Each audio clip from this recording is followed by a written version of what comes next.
But, you know, speaking of the house, we have a picture here that is, the house looked a little different when you were a boy, didn't it, than when it was.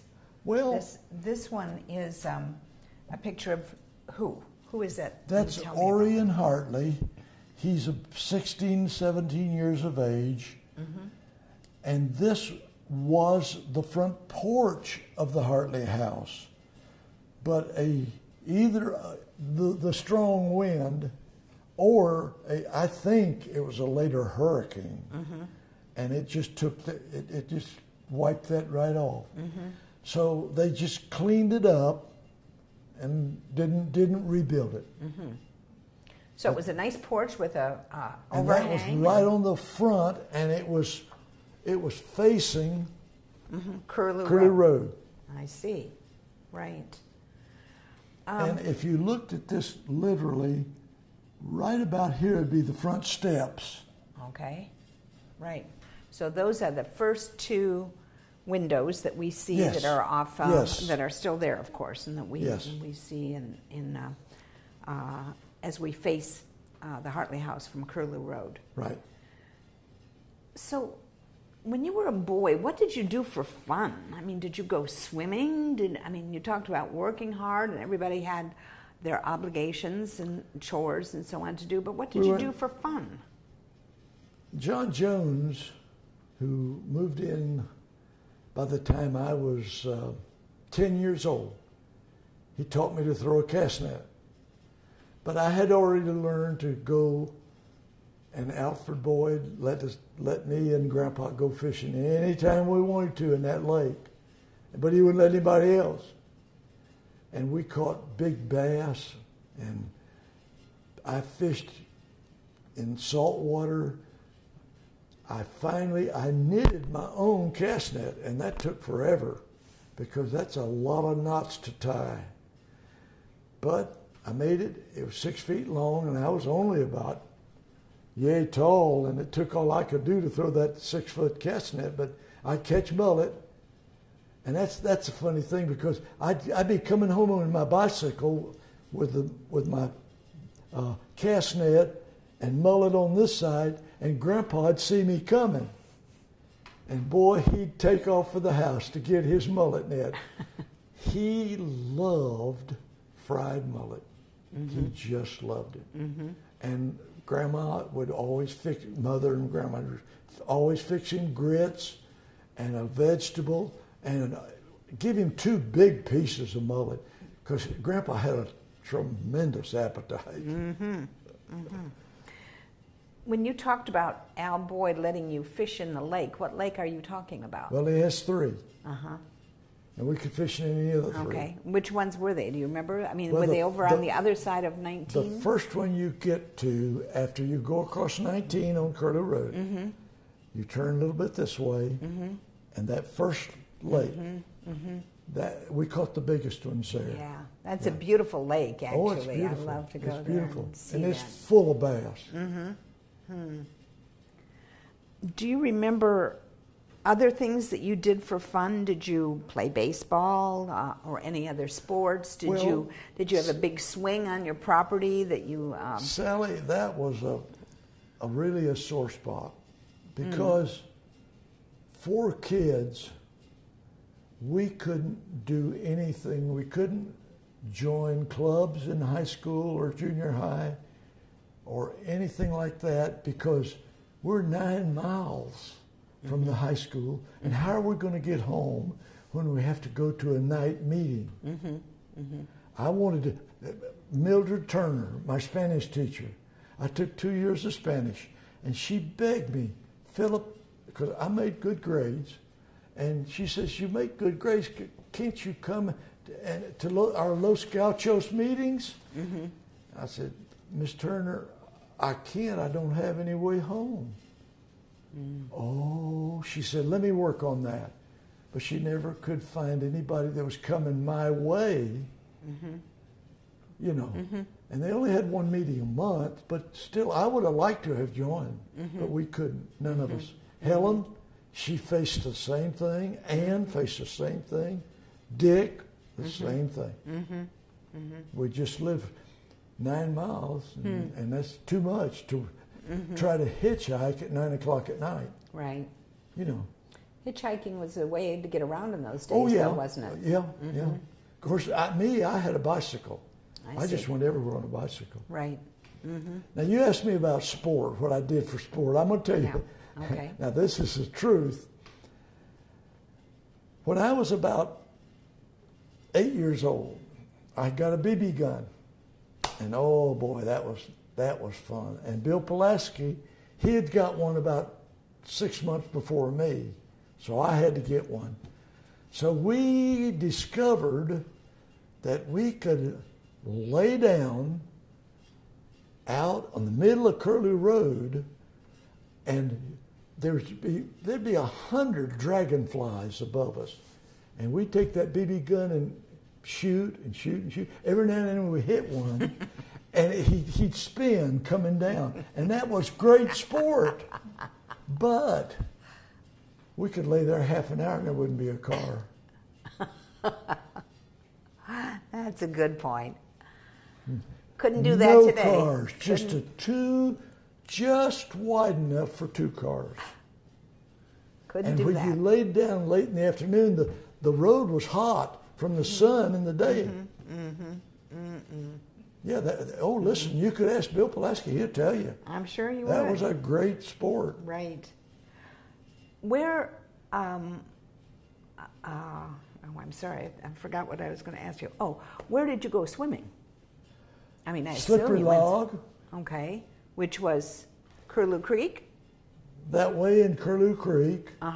Somebody dug that out. We never did know who, but it was about 6 feet deep in the middle.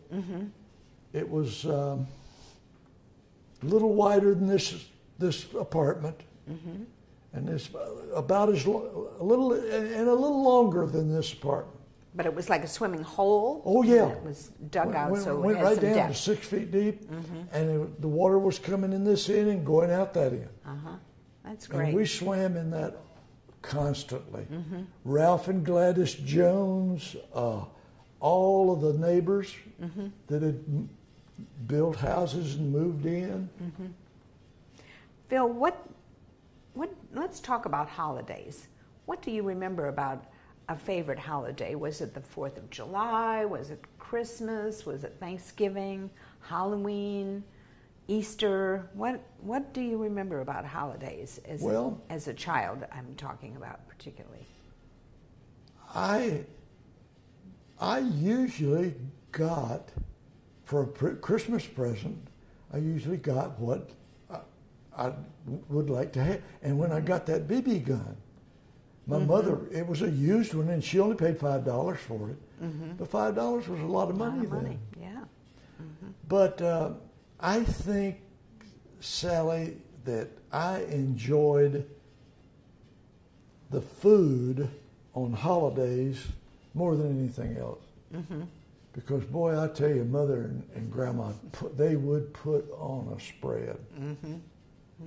Because, and they could, in a wood-fired oven, they could bake a chicken that would just drop off the bone. It was so tender. And that was the chicken that out in our yard. We had a dozen to 20 chickens all the time. So you and Grandpa butchered them, and I helped him clean them. And he's the one, when I was just that tall, that taught me to fillet a fish. Yeah. Good for you. Good thing to know. Oh, he could do it. He would, and that's another thing. Mother, about every 3 weeks, she didn't do it any more often than that, she would go to the Dunedin Fish Market. And back in those days, they sold them either 5 for a mullet, 5 for $1, or 4 for $1. And she'd bring those home, and I'd meet her, because I was just a little old shaver, and I'd meet her and get the mullet and yell for Grandpa, and here he'd come, just tickled to death, and he'd clean it. I'd stand there and watch him, clean every one of them. Mm-hmm. But another thing with my grandpa, the reason I really loved him is because any day, if I went down there at 5:30, he'd sit down and we'd talk. And he'd tell me stories and everything. But Sally, very few days that I ever got up and walked with him to the house that he didn't preach to me to be a good person. Mm-hmm. And that I never forget, never. Mm-hmm.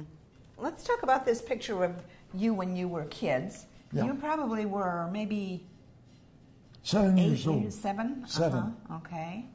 And that was 10. Okay. 13. All right. So that was 14. Actually 14 and a half. Uh-huh.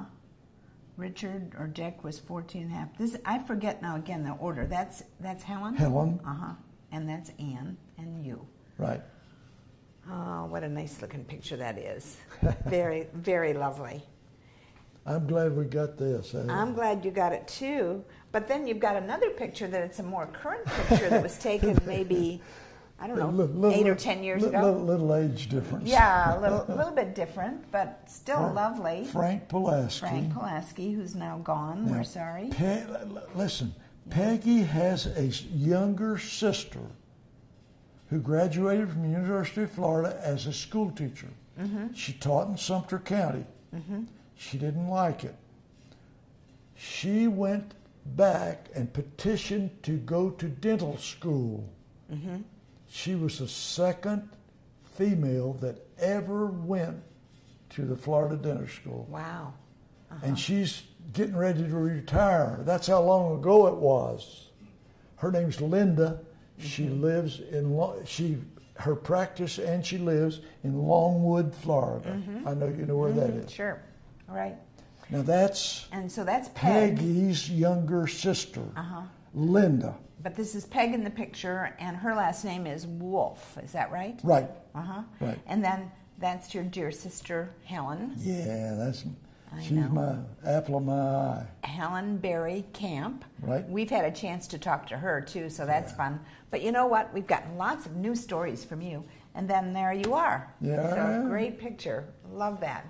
And it's such a treasure because we have Frank in that picture and he's gone now. Yeah. So we've got that too. Yeah.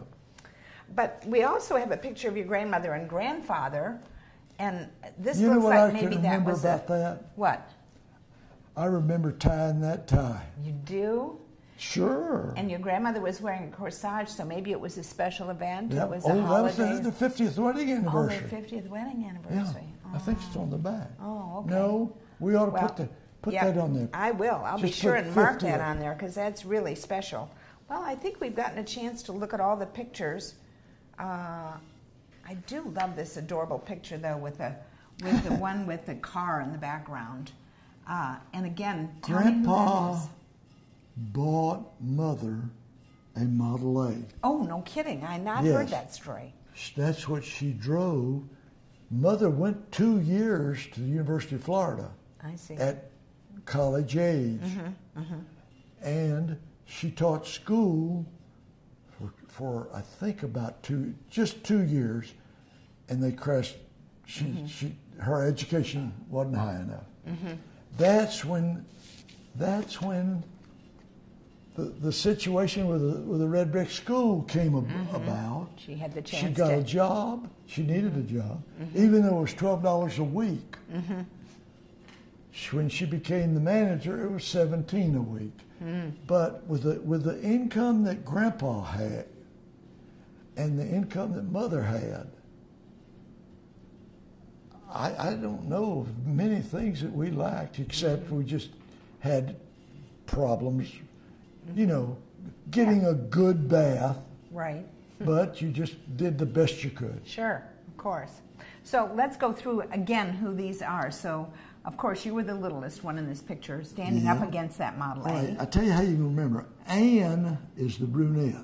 Oh, okay. Uh-huh. Helen is the blonde. Is the blonde, okay. Yeah. And Richard is there. Yeah. Absolutely. Well, no. It's hard to tell. Their hair looks a little dark in that picture. Yeah. Right. Yeah. So what did you end up doing for a living? I went to work first I sold cars for 5 years. And I did that because I thought that I was bashful and I needed to learn to talk to people, to walk up cold turkey to somebody and sell them a car. I did that for 5 years. Mr. Guy McMullen, a very, very close and dear friend of mine, he's lived to be 104. Mr. Guy told me to go see Mr. Kittleson in Tampa. He said, Mr. Kittle, I think he'll give you a job. And I want you to work for Chevron. So I went to see Mr. Kittleson. Went to work in about 2 weeks. I worked 17 years for Chevron in sales and management. Okay. When we had that shortage in '74, when there was lines in service stations. Remember it well. I was the allocation coordinator for Chevron. Oh my gosh. For the Central Florida, straight across Orlando, I-4 and all of that. And then there was one down there. I worked 7 days a week for about 8 weeks. I didn't care. I liked it. I enjoyed it. Then my boss was Jim Cook, and I wish I knew where he was today, because he told me, he said, Phil, he said, you got a few minutes, come on in my office, I want to talk to you. And I thought, oh my Lord, what have I done? He shut the door and he said, let me tell you something. He said, if you can, in your travels with Chevron, find an equal job, he said, take it.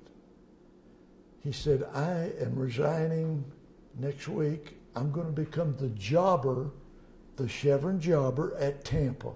And he did what he told me. Boy, did that save me. Good advice, eh? I worked in Jacksonville. I was with Chevron 17 years. I worked in Jacksonville 10 years. I got to know Alvin Watson, a vice president of Eastern Seaboard Petroleum. And Alvin and I became good friends. And we went to lunch together a lot in Jacksonville. And I thought, I'm going to call Alvin Watson. I picked the phone up and called him. He said, well, Phillip, what are you doing? I told him, I said, I'm down here in Tampa divvying out gasoline. And he laughed. And I said, Alvin, I need to confide something in you. I've been told by my boss, Jim Cook, who you know, that Chevron's going to start getting rid of people. And he said, yeah, I've heard the same thing, Phil. I said, Alvin, I need a job. Any chance? He said, I'll put you to work in Tampa tomorrow. And I was living in Tampa, remember? I was... Right. Over there already. Yep. I worked for them 13 years. Wow. So I got in 30 years, and that was it. Good for you. And I retired. That's great. And that was an experience. That time when we had that gasoline shortage, that was something. Right. But you know how many employees, how many sales salaried employees that Chevron has in Florida today? None. Really? Not the first one. Wow. There was 170 in 1970. Because I know I had the master roster. So, Phil, do you still enjoy fishing? Oh, absolutely. I don't go in a boat anymore. And I don't, because my best buddy, Smitty Barlow, he and I have been friends 55 years. And he has a boat. He's got it up for sale. he has neuropathy so bad he can't get in the boat. So he said, Phil, he said, and I've got a case of unsteadiness that Dr. Bernstein's working on, and I'm getting a little better. Good. Thank goodness. Good. And hey, you can do a little pier fishing. There's lots of well, other I'm possibilities. I'm going to wade along there you the Dunedin go. Causeway. Absolutely. I know exactly where to fish there. I'm sure you do. Phil, I want you to finish this sentence. Okay. Phillip Barry is... I am happy with the life that I've had.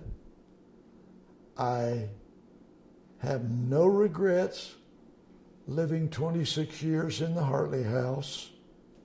No regrets. Because I could not, my grandfather taught me to be a good person, and I could not leave my mother by herself with no running water in a 2-story house. I couldn't do it. I missed a lot. Right. But I don't regret a minute of it. That's good. Phil Barry has been a very special guest, and he has such a unique history. So, Phil, thank you for being with us today. And on behalf of the Palm Harbor Museum and the Palm Harbor Historical Society, thank you for watching.